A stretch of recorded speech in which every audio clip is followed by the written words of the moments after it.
because you just don't walk into a department store and ask for a jumpsuit and not know how to work the zippers. So why would you ask for a spell that you don't understand all of it?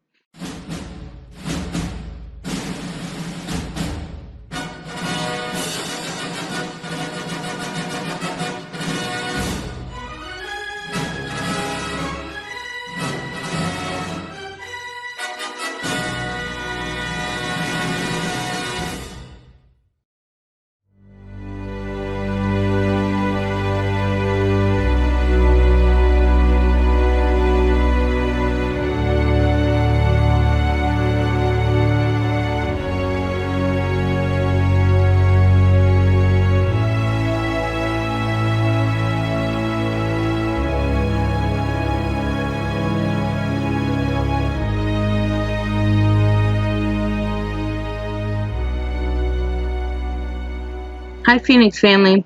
Today we're going to do a prosperity spell, and I'm going to take you step by step of how I put it together. Now, the reason why I chose this spell is because the simplicity of it and the pieces and how I put it together. I know that a great number of people, when they talk about spells, their first response is that it's all about intent. Here's the thing, and I really want you to think about this as I'm saying it. How amazing would our lives be if spell work was about intent? See what I'm getting at? Take a moment and think about that. We would never really have to worry about breakups. We would never really have to worry about financial struggle.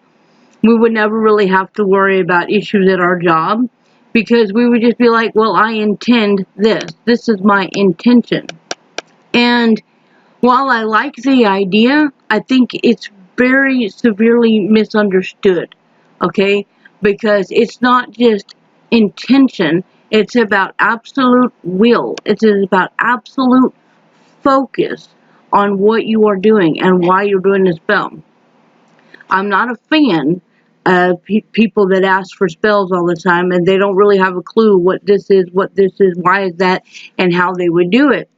So the first things first is, I would say, before you do any spell work, you might want to actually study up on what spell work is, what's the meaning behind it, where does it come from, how is it used, and, the why, what, when, where, and how. Because you just don't walk into a department store and ask for a jumpsuit and not know how to work the zippers. So why would you ask for a spell that you don't understand all of it? Your thought process might be, well, I want such and such, I'm going to just ask somebody for a spell.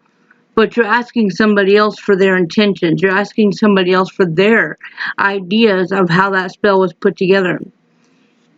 A spell, in general, comes from you and it's absolute.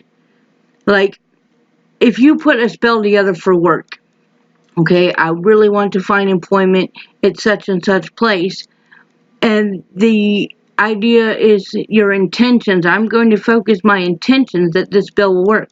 Okay, the spell in that case is to push the idea that your prospective employers will look at your application and favorable over others. Okay? That doesn't mean a job is going to land in your lap. You still have to go out and do the work. You still have to put out the applications, talk to the people. The spell in that case is to manipulate, for lack of better words, because that's what spells are. You're drawing from the universe, you're drawing from the elements, and you're manipulating things into your will. So for that one, you are manipulating that your application would be viewed, that it would be considered, and then possibly be the one to call you. Okay, you're pushing it out there, that you're projecting it. And another key idea to understand is there's two reasons why. So there's a couple of reasons why a spell might not work. One, if you question it. Sean the non-believer. Sean.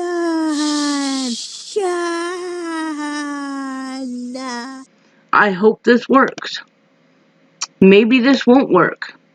Statements like that, the self-doubt, the questioning, you're already taking away the intention, you're taking away the focus, you're taking away the absolute will of the spell. Okay? Another reason why a spell would not work is because the universe is not backing you. Alright?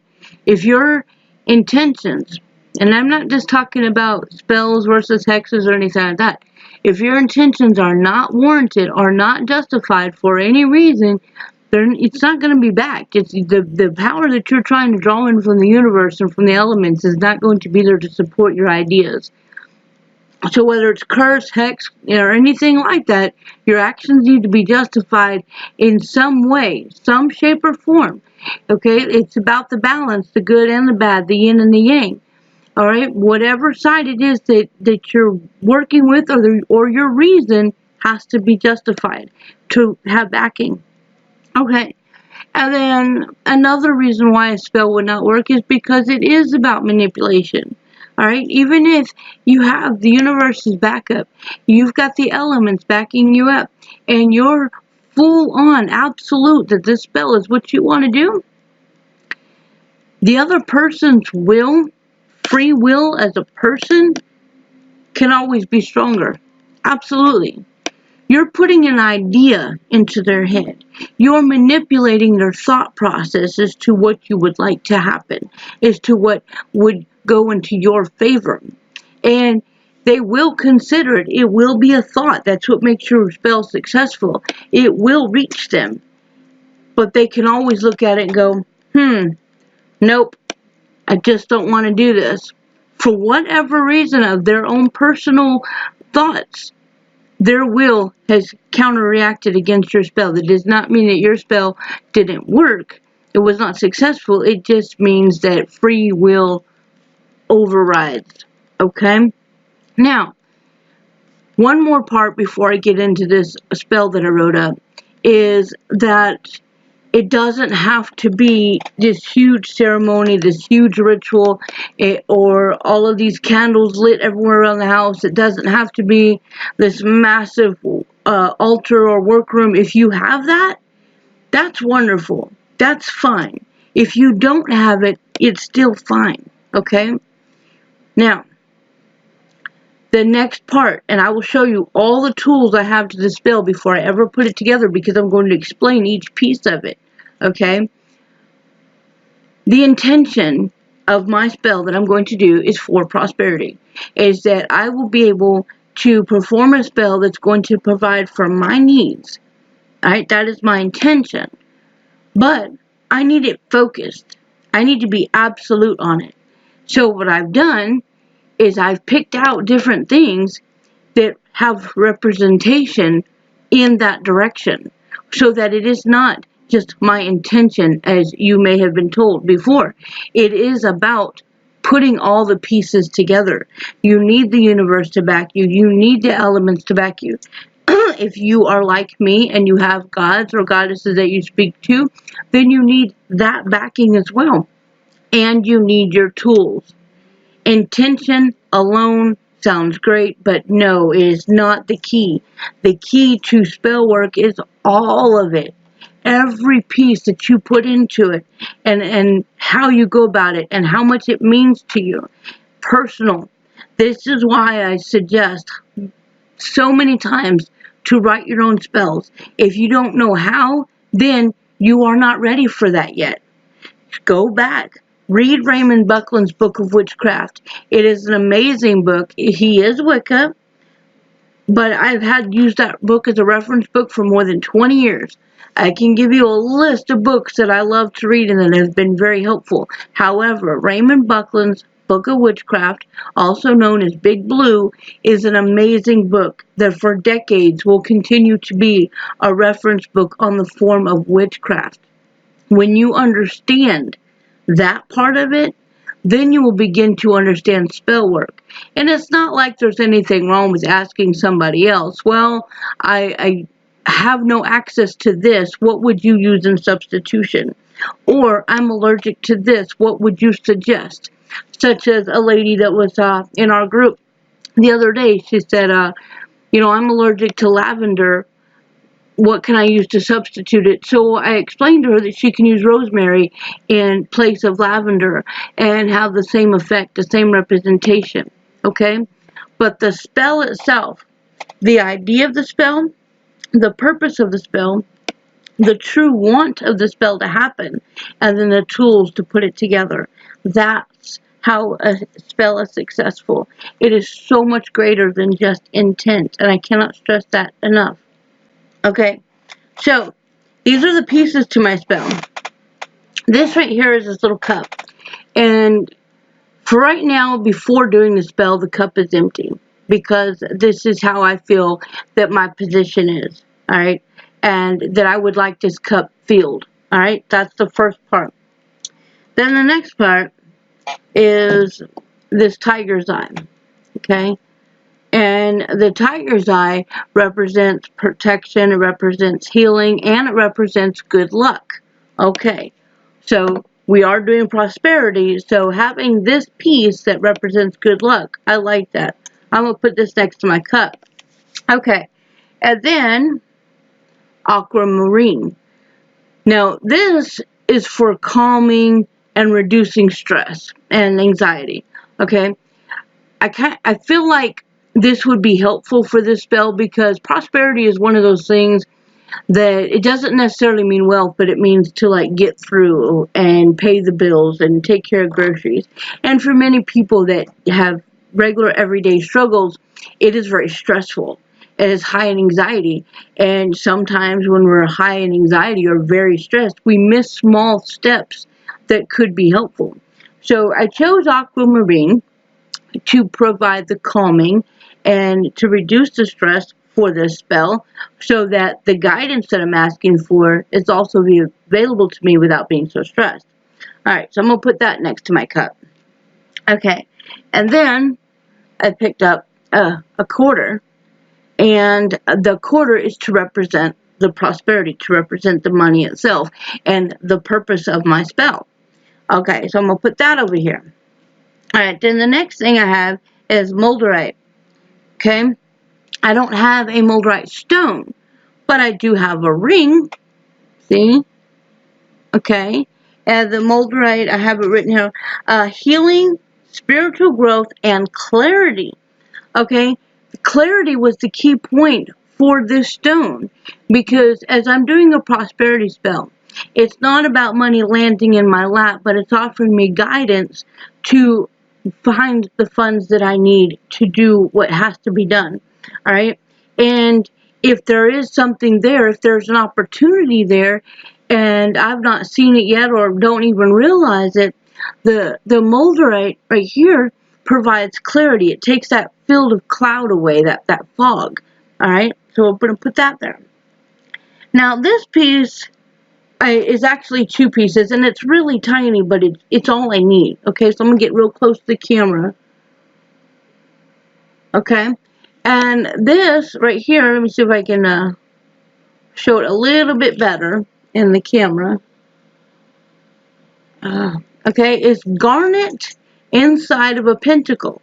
Now, the pentacle, the reason why I chose this piece is because the pentacle has the four elements and spirit right there. And I need that. I always use the elements in my spells in one way or the other. Okay, whether it be candles, water, feathers, things like that.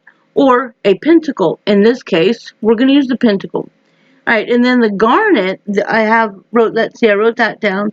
Okay, purifies and balances energy. Alright, in this kind of spell, it is a prosperity spell. Again, it's not about wealth, but it's about meeting my needs, right? So, I also need to be aware that I need to be able to balance my thoughts. If I have funds coming in, but I'm thinking about spending it on this, then I'm not thinking really smart. So, the idea is to kind of keep a balance so that when I'm doing this and it does return to me, I'm able to think clearly on what direction to use the funding for. Alright, so garnet and pentacle, right? They're a little bitty piece here. Okay, and then the salt. And the salt is for the protection and the cleansing and the purifying. But for myself, because the way that I'm doing this spell, it's I'm not using a big room. I'm not using a big space or anything like that. I've not created a circle or done anything to or anything in that direction. So this little bit of salt that I'm going to place into the spell represents the purification of my sacred space and the spell itself and the intentions that go along with it. So I'm going to put that there. Now, the last but not least is my candle. The candle is not being lit to go into the spell or to even enhance the spell. The candle is being lit so I can have some melted wax. Alright? If I was using a jar with the lid, I would seal the jar and be done with it. And sometimes, depending on the type of spell and the purpose of the spell, I might even put the lid on the jar and then dip the jar in wax so that it seals the top completely. But in this case, I'm just using a cup that doesn't have a lid or top, so I'm going to seal my spell with wax. Okay, so I'm going to put that there. Okay, so here's my cup. Right now, it is empty, and I'm wanting to fill it. I have written a chant. If you choose to use the spell or anything similar, you are welcome to pause this and write the chant out if you would like. If you like it, but you want to tweak it for yourself, even better, because like I said, it's about you if you're going to do the spell, okay? So, Hecate, I call to thee to guide me in prosperity. Out of debt I wish to be. May my needs be met without worry or fret. As I will it done, so mote it be. Hecate, I call to thee to guide me in prosperity. Out of debt I wish to be. May my needs be met without worry or fret. As I will it done, so mote it be.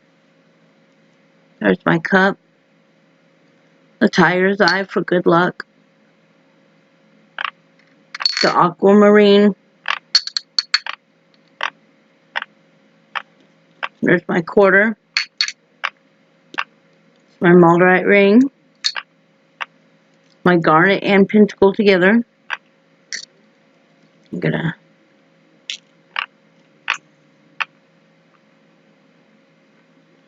salt my spell for purification.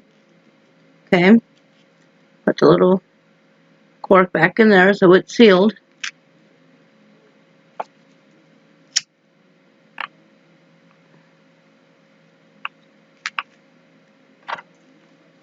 Let me get it going really good. Hecate, I call to thee to guide me in prosperity. Out of debt I wish to be. May my needs be met without worry or fret. As I will it done, so mote it be. Hecate, I call to thee to guide me in prosperity. Out of debt I wish to be. May my needs be met without worry or fret. As I will it done, so mote it be. Now that my wax is starting to melt, I can start to seal my spell.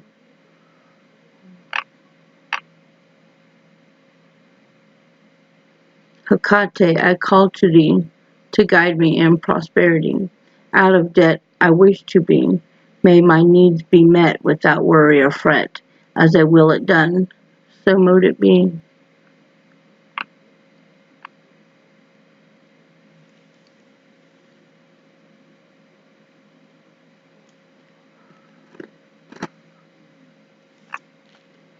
And my spell is complete. Each time I see this, it's done. I'll place it somewhere where I can see it all the time, because every time I see it, I will repeat that chant to myself, continuously giving it power, continuously giving it my will, my want, my wishes, my absolute. Okay? And that's it. If you have any questions or concerns, or if you would like any suggestions on anything that you can substitute, please let me know in the comments. If you have suggestions of your own that you think you'd like to share with me, please also share that in the comments. Okay? If there's any other kinds of spells that you can think of that would be ideal to go live with, I'm very open to suggestions. And I think we're going to call it a night. Please like, share, and subscribe to the video, guys. I love you. Have a good night. Mwah.